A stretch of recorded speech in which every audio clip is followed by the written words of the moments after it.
Debated for a while if I was going to make this video, because when it comes to mock draft content, I'm not gonna lie to you, I consider myself somewhat an expert at football, but there are certain areas of football that I still lack knowledge in. Like, I'm not gonna lie to you, when it comes to scouting, I'm not the best of the scouters. So like, I know most of the main top guys when it comes to the positions in the drafts and all that and scouting like that, but when it comes to the later rounds and things like that, I look at these guys and I'm like, who is this?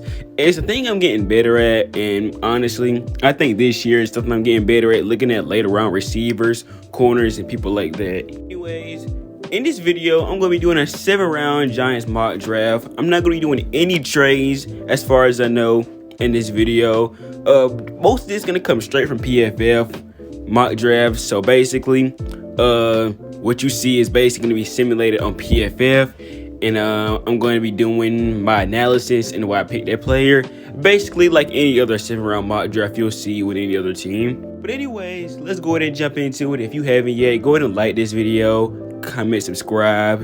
If you like Giants content, definitely subscribe. Like I said, I'm going to be doing Giants content all off season. So strap in. This is going to be a good video, I think. Giants obviously have the 25th pick in this year's draft. And with the 25th pick, I'm going to select Zay Flowers with this pick.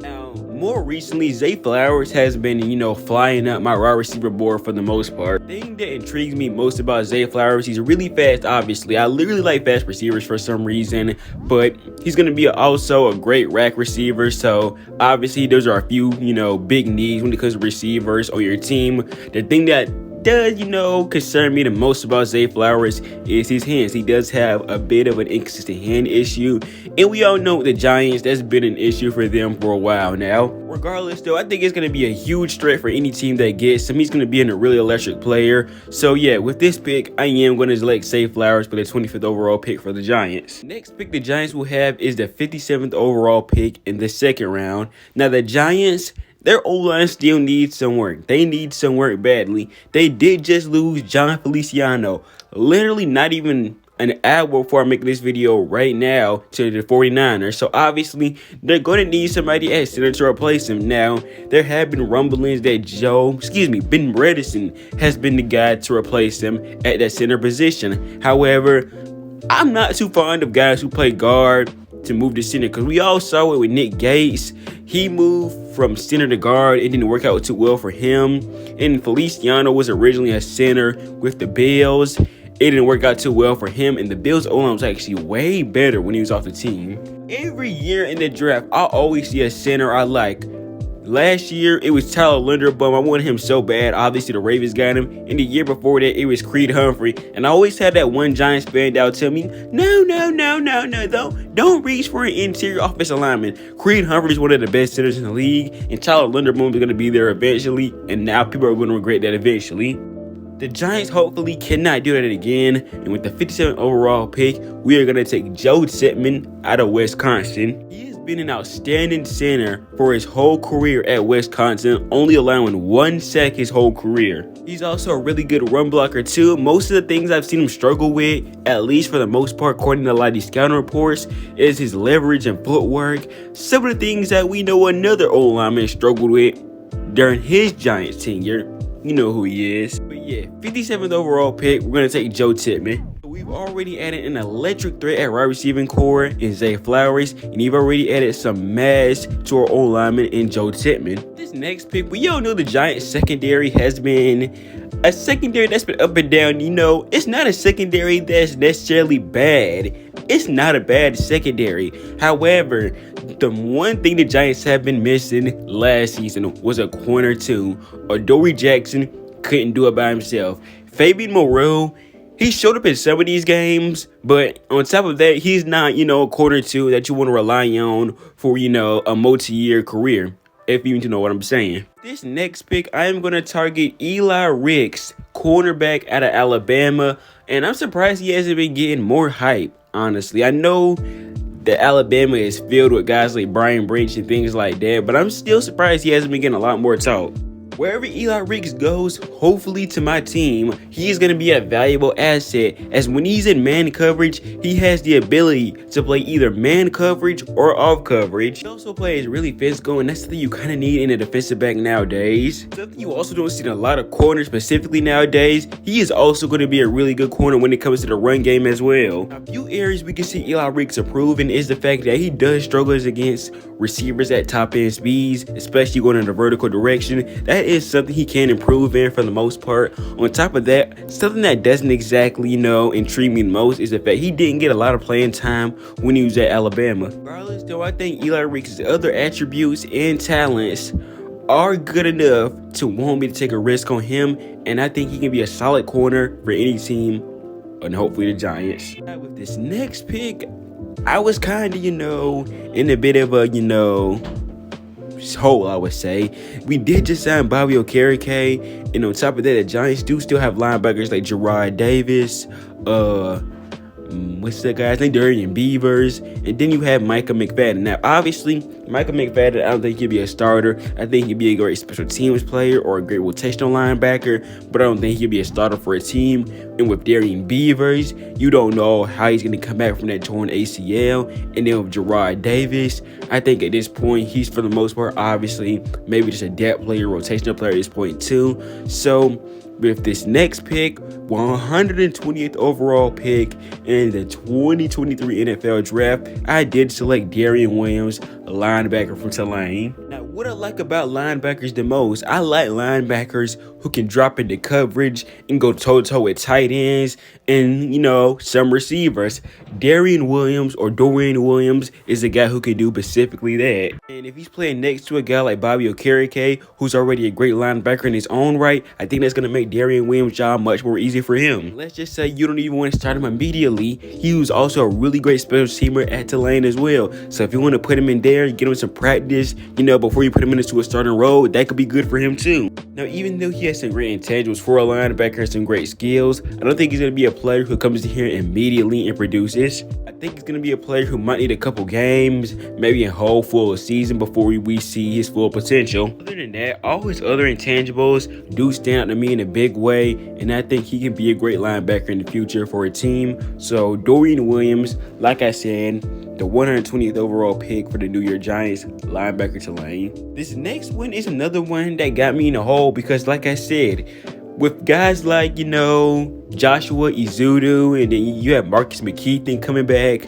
eventually from his injury, do you want to draft another guard? Do you want to take a risk on another guard here? Because I was in a bit of a hole. I didn't want to draft another guard just for us to be in a position where he's just going to be sitting on the bench waiting behind a guy like Joshua Ezeudu, or maybe even Marcus Keithen if he plays good enough when he comes back. I didn't know what exactly I wanted to do here. I did factor in the fact that Marcus McKeithen, we don't know how he's going to play when he comes back, so I did factor it in. We did draft a guard, and the guard we drafted was Chandler Zalava, North Carolina State offensive guard. He's an outstanding pass blocker, and he's a somewhat good of a run blocker too, something the Giants are going to need at their guard position. We didn't get it much out of Mark Lewinsky. We did get it some out of Ben Bredesen a little bit, but I think with Chandler Zalava, I think we got a little bit of an edge here. Now, he doesn't have the positional flexibility like a lot of guards, like switching on to other positions like center and probably right guard. He only played left guard in college as far as we know,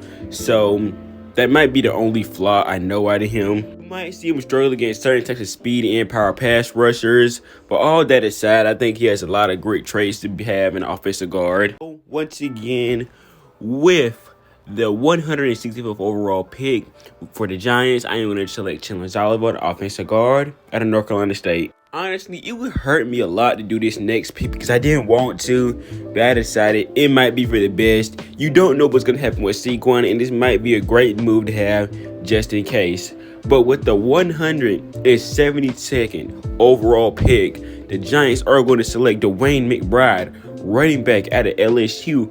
Personally, he might be one of the more underrated running backs in this draft. He's one of those big running backs who's going to use their strength and size to run. Now, the difference is with him, he's not going to be one of those running backs that has a lot of speed, is the thing. Now, that's why I said he's similar to Derrick Henry, but he's not all the way like him, because Derrick Henry, I think he's a little bit faster than Dwayne McBride, but I think Dwayne McBride might be on the, slower end when it comes to him. He's also not a typical running back who can go out of the backfield and catch passes, so that might be another con on him. But other than that, he does have a lot of instincts and other traits that will make him a great running back in the NFL. While the possibility of losing Saquon does hurt me, I knew this pick had to be made just in case. You don't know what's going to happen with Saquon, and you wouldn't have a backup option just in case, anything else happens. We're coming down to the last few picks. This next one was a little bit tricky, but here's the thing. We don't have a safety right now, or at least a starting caliber one right now. You do have Dane Belton. I like Dane Belton. I see a lot of, potential in him. You also have Jason Penning, but I don't see any of them becoming that starting caliber safety you want in a player. So with this next pick, this might be a one that a lot of people disagree with, but I'm still going to take him. I'm going to take Jarvis Owens, safety out of Houston. This guy is a ball hawk type of receiver. He's one of those receivers who can track down the ball, read a play to perfection, and come away with the football.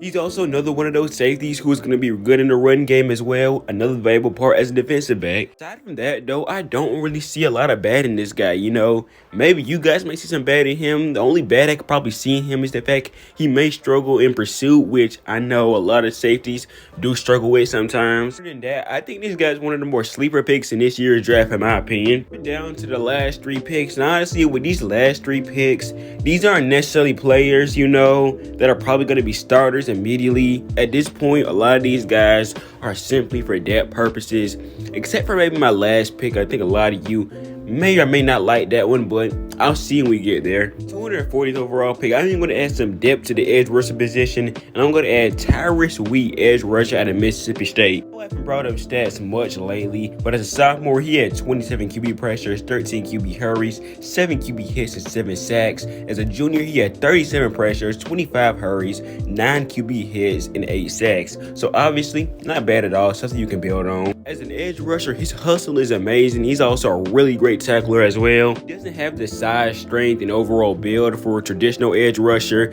but all his other traits, I would say, makes up for it, and I think that is something he can build on a little bit. As I said, these are not guys who I expect immediately to come in here, make an impact, and have a crazy rookie year. I think he's going to be a great rotational player for a team his first year, or maybe his first couple years. But I do think if coached right, he can be developed into a solid edge rusher, because like I said, some of the stuff that he lacks in can be coached up right, in my opinion. Like I said, he doesn't have the size and strength for a traditional edge rusher, but obviously that is something that can be fixed immediately, in my opinion. Once again, with the 240th overall pick, we have Tyrus Wheat, edge rusher out of Mississippi State. Now down to the second to last pick with the Giants, and with this one, I'm going to continue to put some depth at the secondary. I'm factoring in the fact I do think Darren Hawkins will be going off his team eventually. We don't really know what condition Aaron Robinson is, but we all know when Aaron Robinson is healthy, he can be a solid cornerback for a team or a defensive back for a team. But with this pick, I am going to build up the secondary a little bit more, and I am going to take Alex Austin, defensive back out of Oregon State. The biggest thing that I like about this guy, he's a really speedy corner. He has a great switch and great back pedal, so he'll be able to match up well versus a lot of these speedy receivers in the NFL. He also has a great ability in the corner where if he gets beat even by a little bit, he has that great ability where he can get back on track quickly and get right back on his assignment. Areas he can improve on, he is not a great tackler quite yet. That is something he can easily improve on, in my opinion. They also described him as a bit handsy too, so he might be prone to get pass interference, holding plays sometimes as well. If he managed to make it all the way to this pick right here, I do think this is a pick that the Giants will have to make, I think, in my opinion. I don't know if he can become a corner one specifically, but I do think he can become a solid corner two for a team immediately, in my opinion. Maybe not immediately, that is a stretch, but I do think in the future he'll be a solid corner two for a team. Again, with a 243rd overall pick, we selected Alex Austin out of Oregon State, defensive back. The final pick in this year's YouTube mock draft is officially upon us. And I said with this last pick, you might not like it. You might, have some disagreements with it. But trust me here, I think this is going to be a solid pick because he has tremendous upside. If he works out, it will be great for us. With the last pick in this year's draft for the Giants, we are going to select Dorian Thompson, quarterback out of UCLA. I think he is basically the Dollar General, Anthony Richardson in this draft. It's not necessarily a bad thing, but he's not all the way like him as well. As I said, his upside is tremendous if he is coached right. He has some insane athleticism, maybe not insane, maybe that's a stretch, and also he has a huge arm as well, so two valuable pieces in the quarterback you need nowadays. Same thing with Anthony Richardson though, he doesn't have the best accuracy and his decision making is questionable as well. His skill set overall is going to attract a lot of NFL teams, especially NFL teams, who might have a quarterback right now, but in the future they might need one, and if developed right, I think Dorian Thompson will be a solid one. That is officially going to wrap up this year's version of my mock draft. Yeah, this was pretty fun to do. Like I said, I'm trying to get better at scouting, learning players' weaknesses and strengths. So obviously it's something I am going to get better at, and I am going to be a better film watcher as well. So hopefully it is something I will get better at in the future. But I think right here, this was a good start for me. I know this is probably not going to be the most perfect mock draft you'll see, but it's a start if anything. I'm officially going to wrap the video up here. Like I said, if you managed to make it all the way to this video, go ahead and like the video, comment, subscribe, follow me on Twitter, Instagram, TikTok. I do all that every single week, so go ahead and check it all out. All that'll be down below in the description. But anyways, I'm wrapping it up here. Thanks for watching. See you guys next video, hopefully. Peace out.